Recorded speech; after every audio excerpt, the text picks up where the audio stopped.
What's going on YouTube? Welcome back to the channel, welcome back to more Warzones. In this video I'm going to be having a look at the KSP-45, which is a Cold War SMG burst fire weapon. You guys have probably seen it in other videos, but it's just recently had a buff in the Season 4 update. So I thought I'd give it an honest review, let you guys know whether it's worth ranking up or not, and I will be going over some class setups at the end of the video as well. So if you enjoy it, learn something new, please consider subscribing to the channel and give it a thumbs up. You'd be really helping me out with YouTube's algorithm. And with that, let's get straight into it.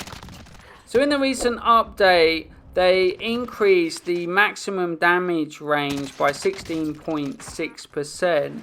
So I think they're trying to get us to use this weapon at longer ranges, because obviously up close, using it as an SMG and it's got burst fire, if you miss your shots, you are going to be penalised massively with your TTK, and the chances are if you're fighting somebody that also is using an SMG, the chances are you're going to lose that gunfight. So this is what Ravensoft said about the buff that they made to the weapon. They said the KSP-45 has a fast time to kill potential, in so much that when we're considering how to increase its effectiveness, we were concerned not to push it too hard, for fear of making it dominant. It is understandable why one would steer clear of a short to mid-range burst fire weapon, considering how low the margin for error is in that engagement range. However, two well-placed bursts with the KSP-45 will put someone out of commission faster than you might expect.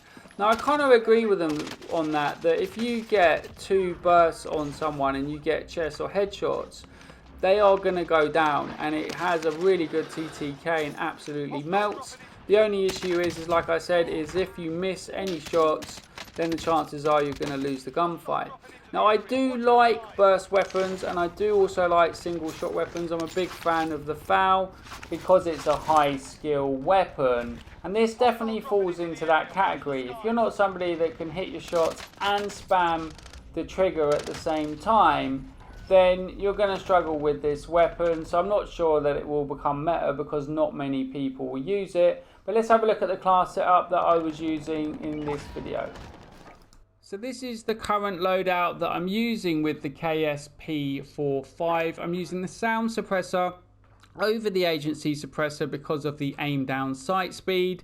Obviously when you use the agency suppressor, it is going to affect your aim down sight speed, and you're using an SMG, so you want to be able to look down sight as quickly as possible. So that's why I'm going with the sound suppressor. It does affect your effective damage range slightly, but I'm using the task force barrel, which gives you effective damage range, bullet velocity and strafe speed. The strafe speed is going to help you when you're moving from side to side while aiming down sight, and you don't want them to be able to get shots on you, so it really helps you guys to kind of be able to dodge the bullets that are coming your way. And obviously this is a burst gun, so you want to make it as difficult for them to hit you while you place your two bursts on them to then get them down. And then I've also I've tried out the 5mm laser for hip fire accuracy, and then I also tried out the Tiger Team Spotlight for movement speed and aim walking movement speed. But to be honest with you, I've sacrificed that for the Microflex LED because I want to try and hit the targets a little bit further at range, and the iron sights aren't that good with this weapon, and they have changed the damage range by 16%. So they are trying to get you to use this weapon at further distances, and I find that the Microflex LED, or you can go with the 3x axle arms to try and help you to do that. But I find the Microflex LED gives you a better sight if you are going to be taking on enemies up close.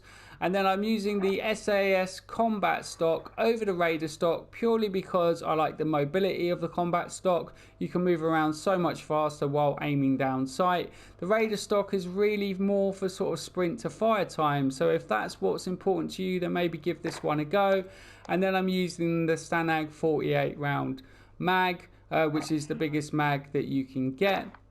I'm not using an underbarrel because, to be honest with you, this is a burst firing weapon, so there isn't really that much recoil with this weapon at all. So yeah, that's the loadout that I was using in most of the videos. So if you guys enjoyed it, please consider subscribing to the channel. Give it a thumbs up. You'd be really helping me out with the algorithm. And until next time, stay blessed. Take care, guys.